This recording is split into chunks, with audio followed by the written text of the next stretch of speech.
ఆషాఢ మాసం సందర్భంగా మన కాసం ఫ్యాషన్స్ కిలో చీరలు కొనండి, అరకిలో చీరలు ఉచితంగా పొందండి. గుంటూరులో ఒక మహిళను వివస్త్రను చేసి టీడీపీ నాయకులు దాడికి పాల్పడిన ఘటనపై వైఎస్ఆర్సీపీ అధ్యక్షుడు మాజీ సీఎం వైఎస్ జగన్ తీవ్ర ఆగ్రహం వ్యక్తం చేశారు.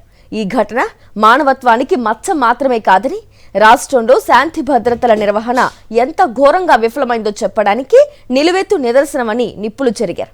ఈ దారుణంపై చంద్రబాబు ప్రభుత్వం సిగ్గుతో తలదించుకోవాలన్నారు. ఇదేనా మీరు చెప్పే మహిళా భద్రత? ఇదేనా మీ సుపరిపాలన?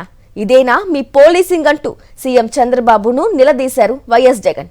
ఆంధ్రప్రదేశ్లో శాంతి భద్రతల నిర్వహణ ఎంత దారుణంగా విఫలమైందో చెప్పడానికి గుంటూరు ఘటనే నిదర్శనమన్నారు వైఎస్ జగన్. ఈ మేరకు సామాజిక మాధ్యమం ఎక్స్ వేదికగా కూటమి సర్కార్పై విమర్శనాస్త్రాలు సంధించారాయన.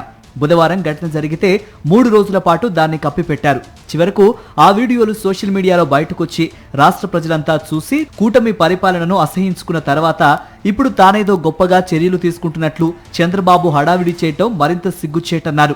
ఆ వీడియోలను కప్పిపుచ్చే దానిపై శ్రద్ధ చూపే బదులు బాధిత మహిళ వెంటనే పోలీసులకు ఫిర్యాదు చేసినప్పుడు వారు స్పందించి ఉంటే ఇంతటి ఘోరం జరిగి ఉండేది కాదు కదా. ఆమె ఫిర్యాదుపై వెంటనే కేసు నమోదు చేసి నిందితుల్ని అదుపులోకి తీసుకొని ఉంటే ఈ దారుణం జరిగేదా అని ప్రశ్నించారు. న్యాయం చేయండి అని ఫిర్యాదు చేసిన మహిళకు రక్షణ కల్పించకుండా మౌనం వహించడం ఎంతవరకు న్యాయం?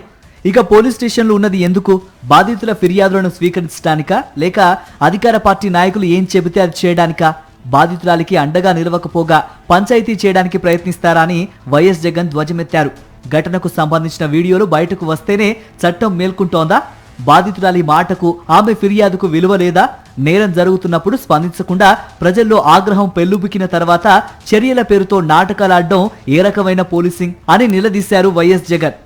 ఇక రెడ్ బుక్ పేరుతో ప్రతిపక్ష నాయకులు, కార్యకర్తలు, సోషల్ మీడియా యాక్టివిస్టులపై చంద్రబాబు ప్రభుత్వం దగ్గరుండి దాడులను ప్రోత్సహించిందని మండిపడ్డారు వైఎస్ జగన్. ఆ అరాచకాలను కప్పిపుచ్చడానికి పోలీసు వ్యవస్థను రాజకీయ ఆయుధంగా మార్చిందని విమర్శించారు. చట్టాన్ని అధికార పార్టీకి చుట్టంగా ప్రతిపక్షాలపైన, బాధితులపైన వేధింపులకు, అక్రమ కేసులకు ఒక సాధనంగా మార్చి రాష్ట్రాన్ని జంగిల్ రాజుగా దిగజార్చిందన్నారు.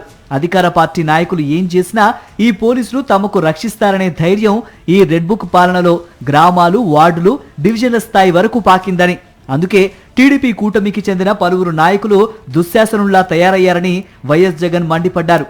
ఇలాంటి దారుణాలు చేసినా, ముఖ్యంగా మహిళలపై దాడి చేసినా, వారిని అవమానించినా, వేధించినా తమకు ఏమీ కాదని, తమను కాపాడడానికి చంద్రబాబు ఉన్నారనే ధైర్యం వారిలో పెరిగిపోయిందన్నారు. ఇది చివరకు రాష్ట్రంలో ఆడవాళ్లకు రక్షణ లేకుండా చేసి అధికార పార్టీ నాయకుల దురాఘాతాల నుంచి తమను తాము కాపాడుకోవాల్సిన దుస్థితిలోకి మహిళలను నెట్టేసిందన్నారు. ఓవరాల్ గా గుంటూరు ఘటనపై నిప్పులు చెరిగిన వైఎస్ జగన్ మహిళల ఆగ్రహమే కూటమి ప్రభుత్వానికి తగిన బుద్ధి చెబుతుందని హెచ్చరించారు.